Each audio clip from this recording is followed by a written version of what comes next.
श्यामलीपुर नाम का एक गांव था। उस गांव में हरियाली और चहल पहल हमेशा बनी रहती थी। सभी किसान एक दूसरे से मिलजुल कर रहते थे और हमेशा एक दूसरे की मदद करने के लिए तत्पर रहते थे।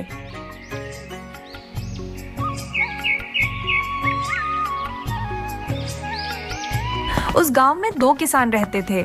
एक का नाम था गोपाल और दूसरे का नाम चंदन था। दोनों बचपन के दोस्त थे, मगर दोनों के स्वभाव में बहुत बड़ा अंतर था।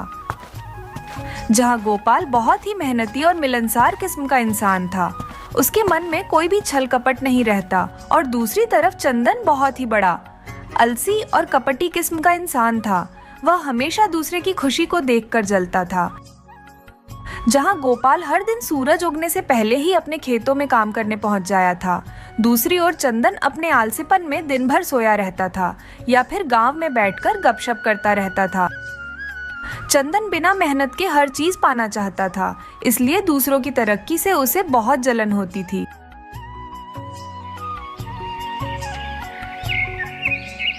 अरे वो भाग्यवान, मैं खेतों पर जा रहा हूँ। अगर खाना नहीं बना है तो छोड़ दो, मैं बाद में आकर खा लूंगा। अजी अभी खाना बन जाएगा। आप इतनी हड़बड़ी में क्यों हो? आप हमेशा ही ऐसा करते हो। पहले खाना बन जाने दीजिए और तब जाइएगा खेतों में। मुझे बहुत देर हो रही है। आज मुझे खेतों पर बहुत काम है, इसीलिए मुझे आज ज्यादा समय लग जाएगा और मुझे घर आने में थोड़ी देर होगी। आप हमेशा ऐसा ही करते हो और बिना खाना खाए खेतों में चले जाते हो। इससे आपकी सेहत खराब हो जाएगी। अरे भाग्यवान, तुम कब दोगी मुझे खाना? यह लीजिए, आपका खाना बन गया है। अब आप खेत पर जा सकते हैं। अच्छा ठीक है, मैं जाता हूँ। तुम बच्चों को बाजार ले जाकर नए कपड़े खरीद लेना। बच्चे नए कपड़ों के लिए जिद कर रहे थे। ठीक है जी, मैं बच्चों को बाजार ले जाऊंगी और नए कपड़े भी दिलवा दूंगी। आप उनकी चिंता मत कीजिए। आप बस अच्छे से अपना काम करके घर जल्दी आ जाना।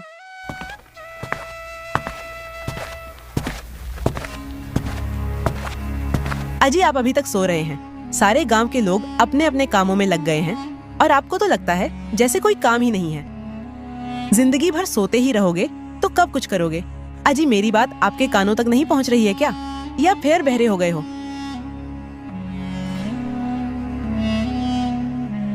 अरे ओ चमेली रानी, तुम मुझे रोज सुबह सुबह इतनी बातें क्यों सुनाती हो?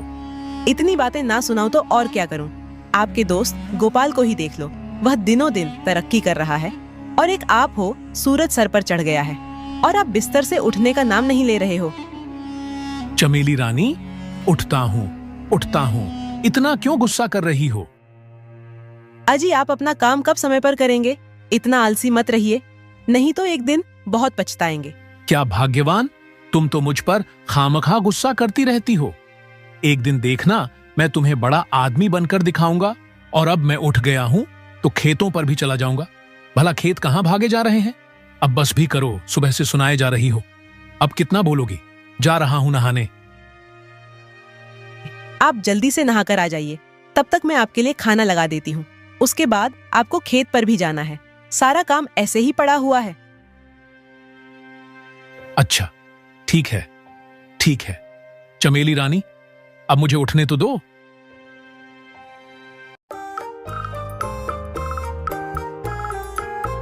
अरे चमेली रानी, तुम ये रोज रोज क्या बनाकर रख देती हो?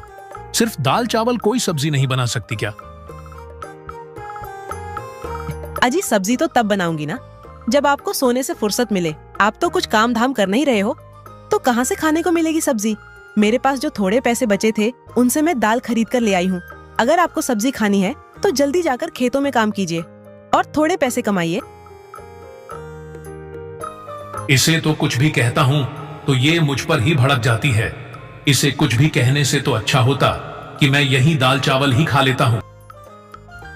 अच्छा तो ठीक है भाग्यवान, अब मैं खेतों पर जा रहा हूं।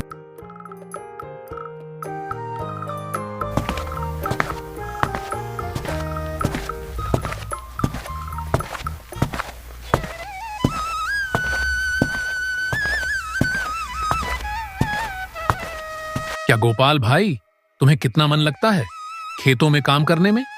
सारा खेत आज ही जोत डालोगे? अरे हाँ चंदन भाई, सारा काम लगभग हो ही चुका है। बस अब थोड़ा सा ही काम बाकी है। अगर मैं आज खेत का सारा काम निपटा लूंगा तो कल से खेत में बीज बो सकूंगा। अच्छा, अब ठीक है, छोड़ दो, कल काम कर लेना। चलो, हम लोग पेड़ों की छांव में बैठकर कुछ बातें करते हैं।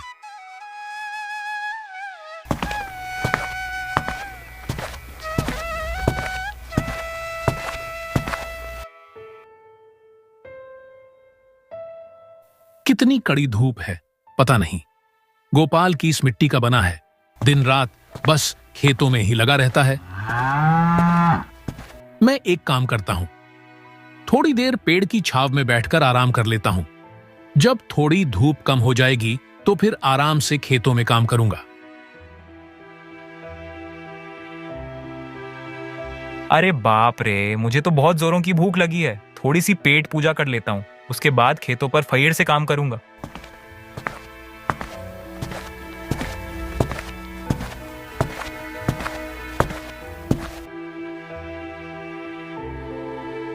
लगता है धूप अब थोड़ा कम हो चुका है। चल बेटा चंदन, अब खेतों में थोड़ा काम कर लिया जाए। गोपाल खाने का डब्बा लेकर बैठा ही था, तभी उसकी नजर एक बूढ़े आदमी पर पड़ती है जो उसी पेड़ की छांव में बैठा हुआ था और गोपाल की थाली की तरफ भूखी नजरों से देख रहा था। बाबा, आप कौन हो और यहाँ क्या कर रहे हो? बेटा, मैं एक गरीब भिखारी हूँ। मैं दूसरे गांव भीख मांगने गया था, मगर लोग एक गरीब की भूख को नहीं समझते।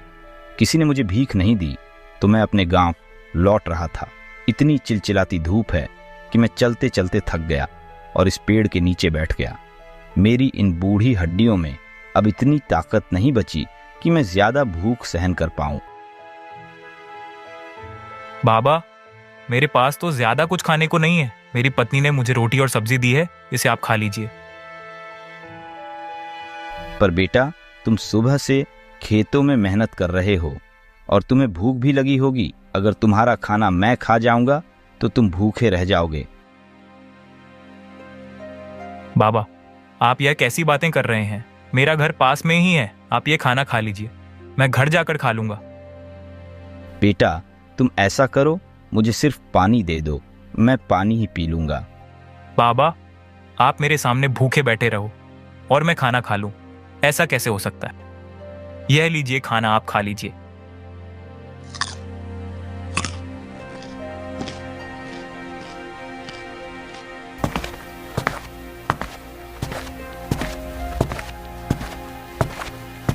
अरे ये गोपाल किससे बातें कर रहा है? लगता है कोई भिखारी है। चलो चलकर देखते हैं कौन है। अरे गोपाल, ये भिखारी कौन है? और तुमने इसे अपना खाना खिला दिया तो तुम क्या खाओगे? क्या चंदन भाई, ये एक बूढ़े बुजुर्ग हैं और बहुत दूर का सफर तय करके आए हैं यहाँ, और इन्हें भूख प्यास भी बहुत जोरों की लगी थी, इसलिए मैंने इन्हें अपना खाना खिला दिया। आज चमेली रानी ने मुझे तो सिर्फ आज घास फूस बना कर दिया है। मैं भी अपना खाना इस बूढ़े भिखारी को खिला देता हूं। अगर खाना वैसे ही वापस ले गया तो चमेली रानी मुझ पर गुस्सा करेगी। लीजिए बाबा, आप मेरा भी खाना खा लीजिए। मैं भी घर से खाना लेकर आया हूं। मेरी चमेली रानी बहुत ही स्वादिष्ट खाना बनाती है, थोड़ा खाकर देखिए बाबा।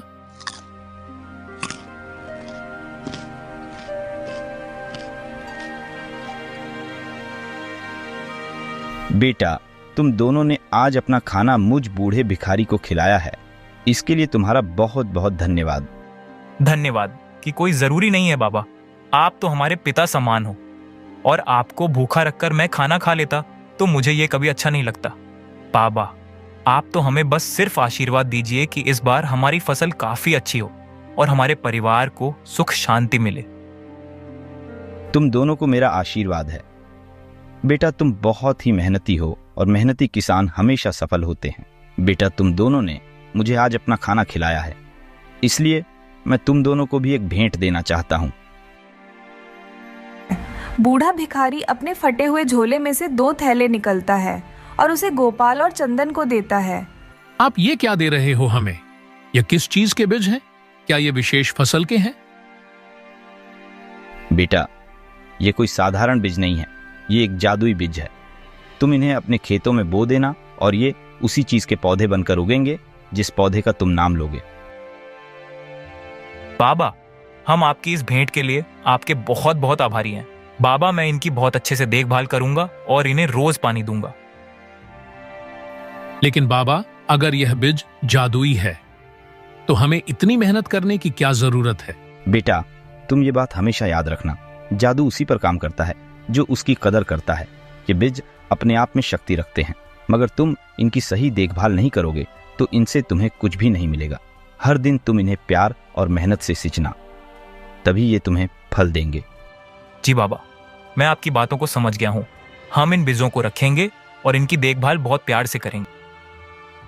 अच्छा बेटा, तो अब मैं चलता हूँ। शाम होने वाली है और मुझे दूसरे गांव जाना है। दिन ढल चुका था और शाम हो गई थी। गोपाल और चंदन अपने घर को लौट रहे थे।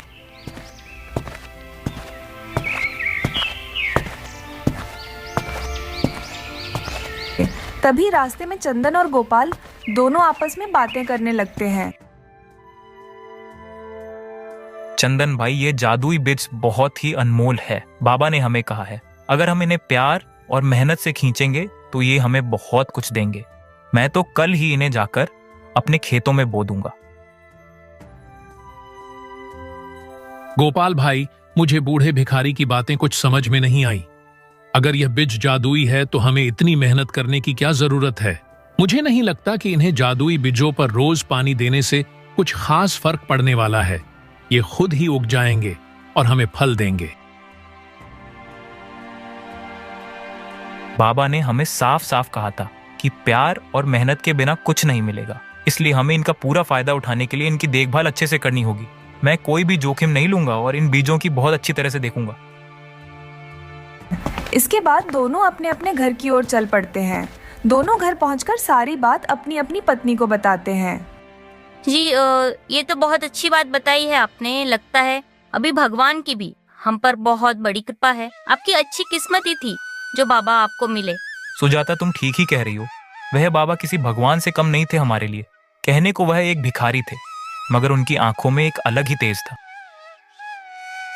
जैसा बाबा ने कहा है मैं वैसा ही करूंगा। मैं इन बीजों की खूब सेवा करूंगा और इनकी देखभाल अपने बच्चे की तरह करूंगा।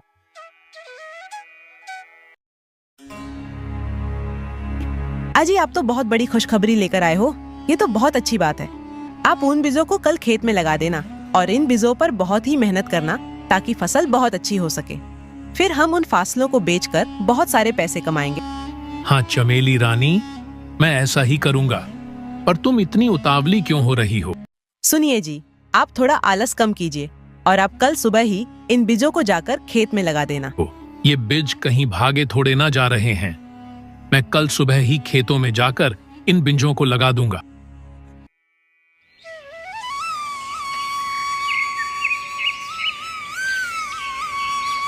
सुजाता, मैं खेतों पर जा रहा हूँ।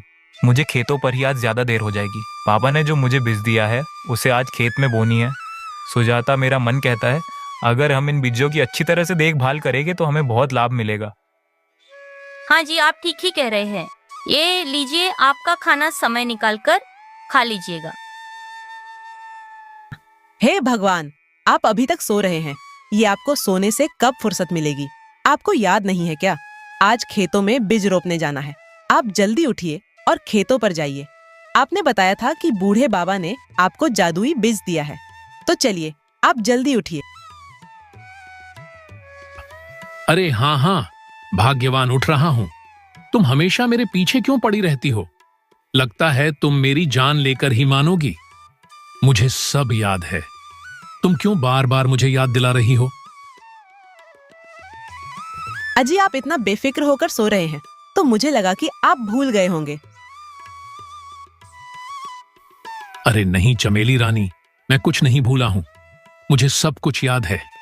तुम खाना लगाओ, मैं जल्दी से नहा लेता हूं।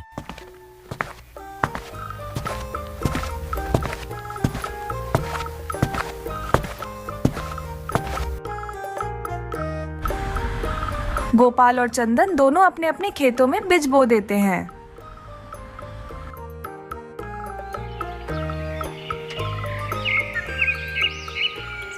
अजी, खेतों का काम अच्छी तरह से हो गया ना? हाँ भाग्यवान, खेतों का सारा काम अच्छी तरह से हो गया। मैंने खेत में बीज रोपाई कर दी है और पानी भी दे दिया है। कल सुबह जल्दी उठकर खेतों पर चला जाऊंगा। जितना ज्यादा खेतों की देखभाल करूंगा उतना ही अच्छा होगा।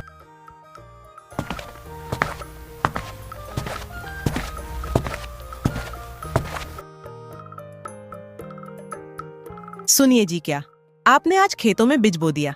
बूढ़े बाबा ने जो जादुई बीज दिया था उसे अच्छी तरह से बो दिया ना? हाँ भाग्यवान, मैंने सारे बीज खेतों में लगा दिए हैं। और खेतों की अच्छी तरह से सिंचाई की थी ना?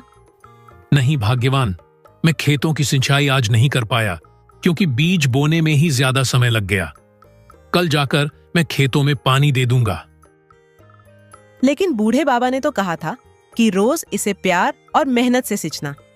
अगर आप इसकी देखभाल नहीं करेंगे तो ये पौधे कैसे बढ़ेंगे? अरे भाग्यवान, तुम चिंता क्यों करती हो? वह जादुई बीज हैं, खराब नहीं होंगे। तुम बेकार में ही परेशान होती हो। अजी, मेहनत के बिना कुछ भी हासिल नहीं होता। क्या आपने नहीं देखा कि गोपाल अपने खेतों में कितनी मेहनत करता है? अगर आप भी वैसे ही मेहनत करोगे तो हमारे खेत में भी अच्छी फसल होगी। बूढ़े बाबा ने कहा है कि बीज जादुई है। मैं कल जाकर खेतों में पानी डाल दूंगा। गोपाल ने उन जादुई बीजों को खेत में बो दिया और हर रोज उनमें पानी देने लगा। उसने उन बीजों की इतने प्यार से देखभाल की जैसे उसका बच्चा हो। दूसरी ओर चंदन ने भी अपने खेत में बीज बो दिया, मगर उसने सोचा कि ये बीज तो जादुई है तो इन्हें इतनी देखभाल की जरूरत नहीं है। चंदन ने बस अपने खेत में पानी डाला और बाकी समय गांव में घूमकर गपशप करता रहा। कुछ समय बाद गोपाल के खेतों में हरी भरी कद्दू की फसल आई, जो देखने में गोल गोल मोटी ताजी थी। हर कद्दू आम कद्दू से काफी बड़ा था। उन लहलहाती हुई कद्दू की फसल को देखकर गोपाल बहुत ही खुश हुआ और उसने यह बात जाकर अपनी पत्नी को बताई। इस बात से गोपाल और उसकी पत्नी दोनों बहुत खुश थे। वे दोनों एक साथ कद्दू की फसल तोड़ने के लिए खेतों में आए। अजी, ये तो सच है, हमारे खेत में बहुत अच्छी कद्दू की फसल आई है। इतने बड़े कद्दू तो मैंने आज तक नहीं देखे और यह देखने में भी बहुत सुंदर लग रहे हैं। अजी चलो, इन्हें जल्दी से तोड़ लेते हैं, फिर आप इन्हें बाजार में बेच आना। गोपाल और सुजाता दोनों कद्दू की फसल को तोड़ने लगते हैं और देखते ही देखते उनकी टोकरी कद्दू की फसल से भर जाती है। जब सुजाता कद्दुओं की फसल की ओर देखती है तो जहां से उसने कद्दू तोड़े थे वहां पर नए कद्दू आ जाते हैं। अजी देखिए ना, ये क्या हुआ? अभी हमने इन फसलों से इतने सारे कद्दू तोड़े और ये देखिए, इनमें फिर से नए कद्दू आ गए। ये तो सच में जादुई बीज है। लगता है इनकी फसल कभी खत्म नहीं होती। अजी, हमारे तो भाग ही चमक गए। अब हम इन कद्दुओं को बाजार में बेचकर बहुत सारे पैसे कमाएंगे। हाँ सुजाता, ये बीज तो सच में जादुई है। अभी तो हमने इतने सारे कद्दू तोड़े थे और इनमें फिर से नए कद्दू आ गए। वहां दूसरी ओर चंदन के खेत में सिर्फ छोटे छोटे पौधे उगे थे और उनमें कोई फल नहीं आए। जब चंदन अपने खेत में फसलों को देखने के लिए पहुंचा तो अपने फसलों को देखकर बहुत ही परेशान हुआ। अरे, यह बीज तो जादुई थे ना, फिर इनमें फसल क्यों नहीं आई? लगता है उस बूढ़े भिखारी ने मुझे धोखा दिया है। उस बूढ़े भिखारी ने मुझसे झूठ बोला कि यह जादुई बीज है, जबकि यह तो कोई साधारण बीज है। तभी चंदन की नजर गोपाल के खेतों पर जाती है। उसका खेत कद्दुओं की फसल से लहलहा रहा था, जिसे देख चंदन गोपाल के पास आता है। क्या गोपाल भाई, तुम्हारी फसल इतनी अच्छी कैसे हुई? लगता है उस बूढ़े भिखारी ने मुझे नकली बीज दिए थे और तुम्हें जादुई। नहीं चंदन भाई, ऐसी बात नहीं है। बूढ़े बाबा ने हमें जादुई बीज ही दिया था, लेकिन उन्होंने कहा था कि उन बीजों को प्यार और मेहनत से सिंचना होगा। मैंने हर दिन अपने खेतों में मेहनत की, उसमें पानी दिया और उसकी मिट्टी को ठीक किया। इसी वजह से मेरी फसल इतनी फलदार हुई। और तुम्हें तो मैंने अपने खेतों में अच्छे से काम करते हुए कभी देखा ही नहीं, तो शायद इसी वजह से तुम्हारी फसल इतनी अच्छी नहीं आई। यह सुनकर चंदन निराश होकर अपने घर चला जाता है। मगर गोपाल की इतनी अच्छी फसल देखकर रात में चंदन को नींद नहीं आ रही थी। उसे बहुत जलन हो गई थी। जब हम दोनों ने साथ में भी रोपाई की तो मेरी फसल क्यों नहीं हुई? और उस गोपाल की फसल इतनी अच्छी क्यों हुई? मैं उसको नहीं छोड़ूंगा, उसकी पूरी फसल बर्बाद कर दूंगा। तब चंदन रात में गोपाल की फसल बर्बाद करने का निर्णय लेता है। रात में चंदन उठता है और गोपाल के खेत को जाकर आग लगा देता है और खुशी खुशी अपने घर चला जाता है।